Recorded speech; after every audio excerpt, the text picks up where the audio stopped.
बंगाल की खाड़ी के बाद अब अरब सागर में चक्रवाती तूफान का खतरा मंडरा रहा है। अगर ये तूफान गंभीर हुआ और इसकी रफ्तार 100 से 110 किलोमीटर प्रति घंटे हुई तो मुंबई से लेकर महाराष्ट्र के कुछ हिस्से और गोवा तक पर क्या असर पड़ेगा, ये चिंता में डालने की बात है। लेकिन तैयारियां राष्ट्रीय आपदा प्रबंधन बल की तरफ से पूरी की गई हैं। लोगों के लिए चेतावनी जारी की गई है, मछुआरों को सतर्क किया गया है। लेकिन मुंबई इतनी तेज रफ्तार से आने वाली हवा का सामना कर पाएगी?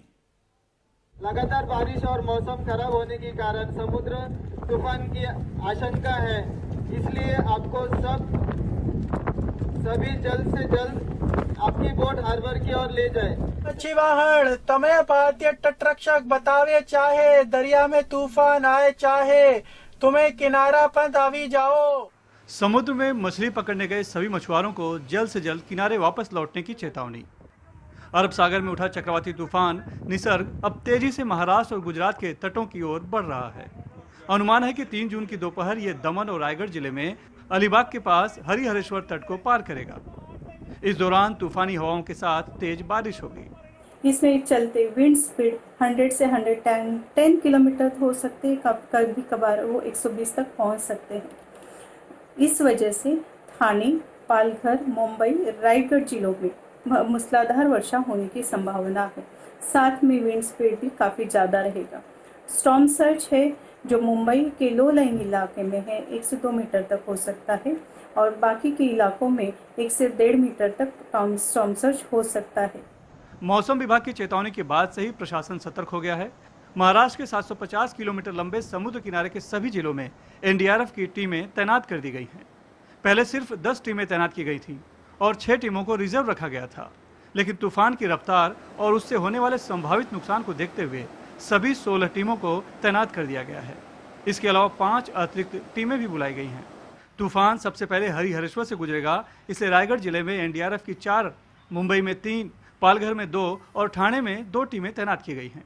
रत्नागिरी और सिंधुदुर्ग जिले में 1-1 टीम तैनात की गई है। मंगलवार सुबह से ही एनडीआरएफ की टीमें स्थानीय प्रशासन के साथ मिलकर समंदर किनारे के गांवों का सर्वेक्षण करती दिखाई दी। एनडीआरएफ ने खास तौर पर कच्चे मकानों में रहने वाले लोगों को गांव के स्कूलों और अन्य सुरक्षित जगहों पर जाने की सलाह दी।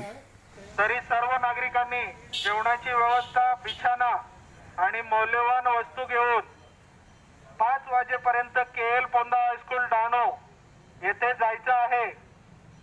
2 दिवस आपल्या भागामध्ये लाईट येणार नाही, तरी सर्वांनी आपले मोबाईल वगैरे चार्ज करून ठेवायचे आहेत।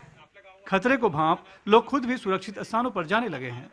हम पहले से उधर जाकर रहेंगे, फिर नुकसान नहीं होना चाहिए। फिर कुछ नुकसान हुआ तो सब लोग ही कुछ हो गया किसी को तो डर भी लगता है। जब तक प्रभावित हो सकता है तूफान से, तो उसके लिए क्या व्यवस्था की गई है आप लोगों के?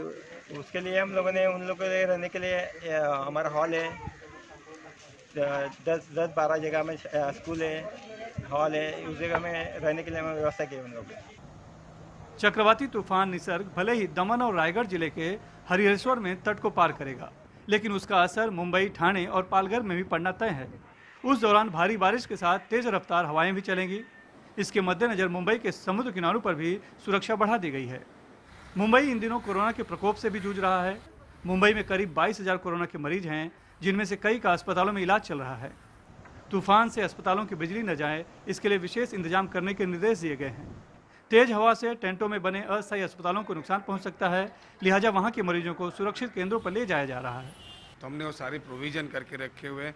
साइमल्टेनियसली अगर आप देखेंगे तो मुंबई में जो मेकशिफ्ट हॉस्पिटल्स हमने बनाए थे एमएमआरडीए में, जिसमें कुछ पेशेंट्स थे, उन पेशेंट्स को भी जो है हमने रिस्क ना लेते हुए उसको जो है दूसरी जगह पे शिफ्ट किया गया है। और जो हॉस्पिटल्स जहाँ पे आईसीयू और वेंटिलेटर पे जहाँ पे पेशेंट्स है, वहाँ पे हमने जनरेटर रखे हुए हैं, ताकि अगर बिजली की कोई समस्या आती है तो वहाँ पे कोई ऐसी असुविधा ना हो।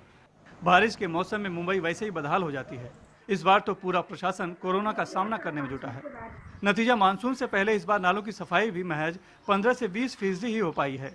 अगर शहर में पानी भरा तो उसकी निकासी का रास्ता भी साफ नहीं है। मौसम विभाग के मुताबिक बीती 1 सदी में ये पहला चक्रवाती तूफान है जो महाराष्ट्र के तट से टकराएगा। इससे पहले 1948 और 1980 में 2 बार चक्रवाती तूफान उठा था, लेकिन वो तट से नहीं टकराया, समुद्र में ही कमजोर पड़ गया। इस बार मामला अलग दिख रहा है। साफ है ये साल महाराष्ट्र के लिए बड़ी बड़ी चुनौतियां लेकर आया है। ये चक्रवाती तूफान कोरोना से जूझ रहे प्रशासन के लिए तो दोहरी चुनौती बनकर आया ही है, लेकिन तकरीबन 70 दिनों से अपने घरों में लॉकडाउन आम लोगों के लिए भी किसी मुसीबत से कम नहीं। मुंबई से सुनील सिंह, NDTV इंडिया के लिए।